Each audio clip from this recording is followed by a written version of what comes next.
First of all, you go to another island and go to a coal museum, which is just awful.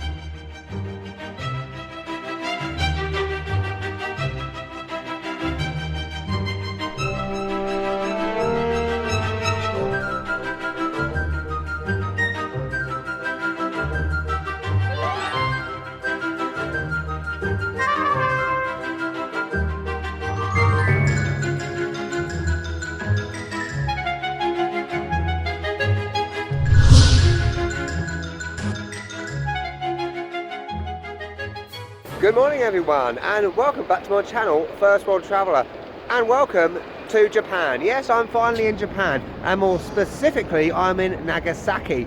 Now this video is my things to do video in Nagasaki, so sit tight. You're about to see some of the wonderful things you can do in Nagasaki, so let's go and have a look. Now the first thing I'm going to do is show you a mysterious place called Gunkunjima Island, otherwise known in English as Battleship Island. What is all this about? So basically it's off the coast of Nagasaki. It's a concrete island that was built in the 1800s by Mitsubishi. Basically it's all about coal mining. So underneath the water was a coal deposit, and as time went on, as oil became more predominantly used and coal was no longer needed, the use for the island dried up. So basically the island was deserted in 1974, which was 40 odd years ago, and it has been left in the state that it's in, all crumbling, etc. So if you're a fan of ghost cities and ghost towns and abandoned places, this is the place for you. Let's go and have a look.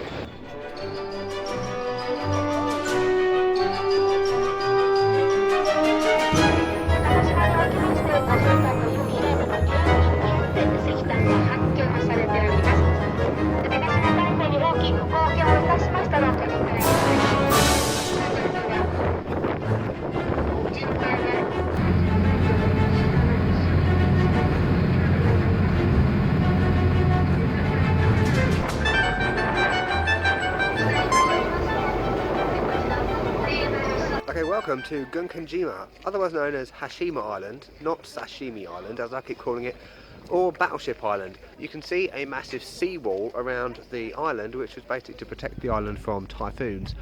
You've got on this side of the island coal mining galore buildings, and on the other side is more residential buildings such as big tower blocks, etc. They were the first concrete multi-story buildings ever built in Japan.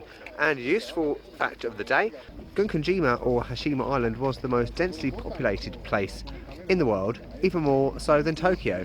The population was 5,300 at its height, which was in around 1941-42. Obviously 1945 with the atomic bomb, things went downhill obviously, so yeah, let's go and have a look around.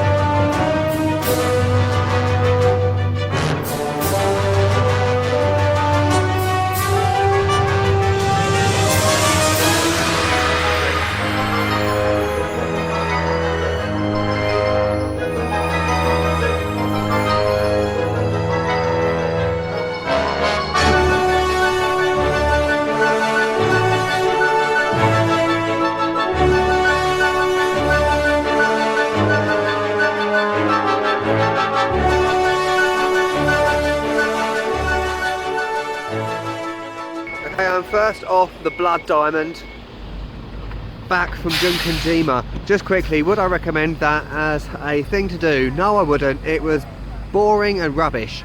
Definite tourist trap. I thought I would be interested in that sort of thing. However, when you get there, first of all you go to another island and go to a coal museum, which is just awful, and then you go to the actual island, but you can only walk around about 30% of it because it's a World Heritage Site and dangerous. So I wouldn't do that again if I had the choice. On to something a bit more interesting, the atomic bomb information. Okay, one of the more obvious things you can do in Nagasaki is learn more about what happened on the 9th of August 1945. Now, unless you've been living under a rock for the last 70 years, you all know that this was the date that the United States dropped an atomic bomb on Nagasaki near the end of the Second World War. which resulted in the deaths of 73,000 people. A similar amount were injured and 120,000 people were left homeless.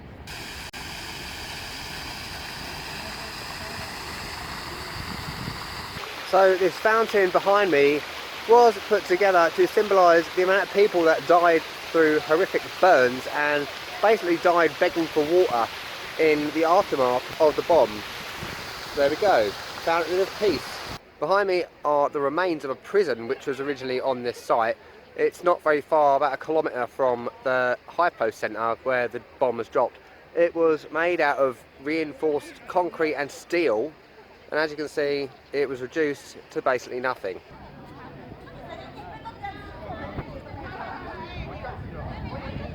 Okay, behind me is what's called the Peace Statue, which was constructed in 1955. It's made of bronze. So basically, the two hands symbolise two different things. The one pointing upwards symbolises the threat of atomic weapons, and the other hand symbolises peace. The legs symbolise meditation.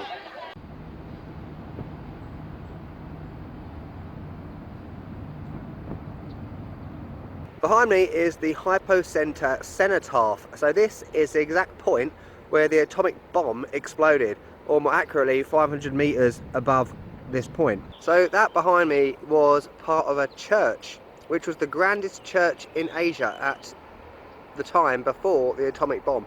It was originally 500 meters away from the Hypocenter, but it was moved here to make way for construction of a new one. And basically that was all that was left of this church once the bomb hit.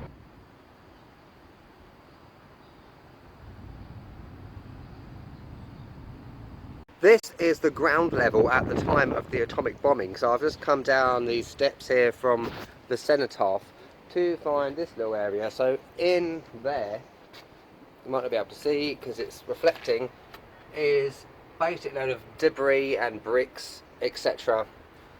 that were unearthed when this area was being reconstructed. So there's things like little pots and things and various debris from that time. I'm now at the Nagasaki Atomic Bomb Museum, so if you want to learn more about what happened on that day in 1945, let's go and have a look.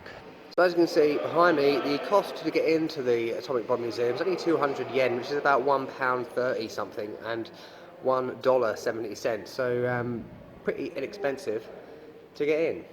You can get a discount voucher depending on what hostel you stay at. Unsurprisingly, I've lost this, so I'm going to pay the 200.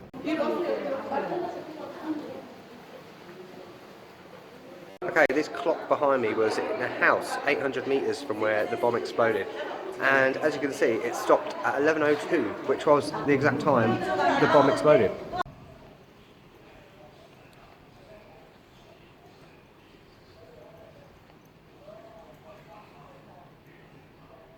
So in this museum you've got a lot of exhibits, like things that were found after the bombing. You've also got some things that you can touch. So this is a disfigured bridge sign, right then at the bottom. And you've got things like an old cider bottle that is completely melted, so the intense heat melted glass, which is madness.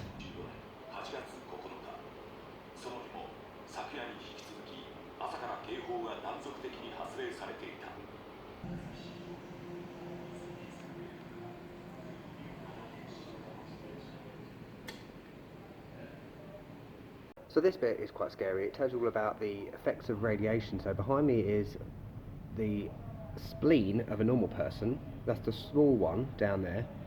The one next to it is the spleen of someone that has been exposed to radiation. As you can see, it's quite different. And it explains all about the burns and all that stuff. So it's very interesting to learn about.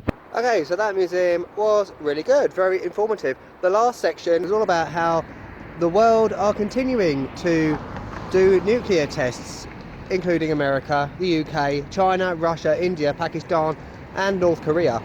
Okay, another thing you can do in Nagasaki is visit Mount Inasa, or Mount Inasayama.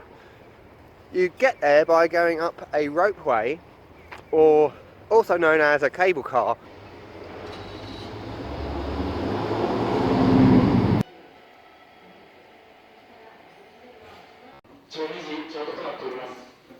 crowding the hillsides. To the right-hand side, you can see a red building.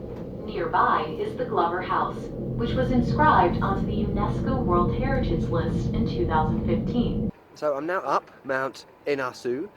It is 333 meters up, which is the same height as the Tokyo Tower, FYI.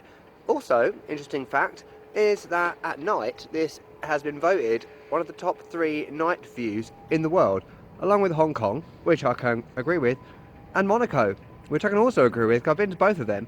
So I've now been to all 3 of them, although I'm not at night, so never mind. So yeah, you can get some amazing views of Nagasaki. You can also see over to Gunkanjima, Hashima Island. Yeah, so wonderful views. Right, so I hope you've enjoyed seeing what Nagasaki has to offer. There's lots to do here and it's very informative and interesting, so make sure you come to Nagasaki. If you like this video, hit that like button down the bottom right now. Leave a comment if you found this useful, and don't forget to subscribe to my channel. And if you'd like to see more from Japan, make sure you click on the playlist over there, which will have all sorts of brilliant stuff in, from basics videos to thing to do videos to you name it, it will be in there. Next up is Aso, or more specifically Mount Aso, which is Japan's most active supervolcano. And also coming is my 35th birthday, so make sure you wish me happy birthday in the comments down below. Wonderful. I'll catch you later.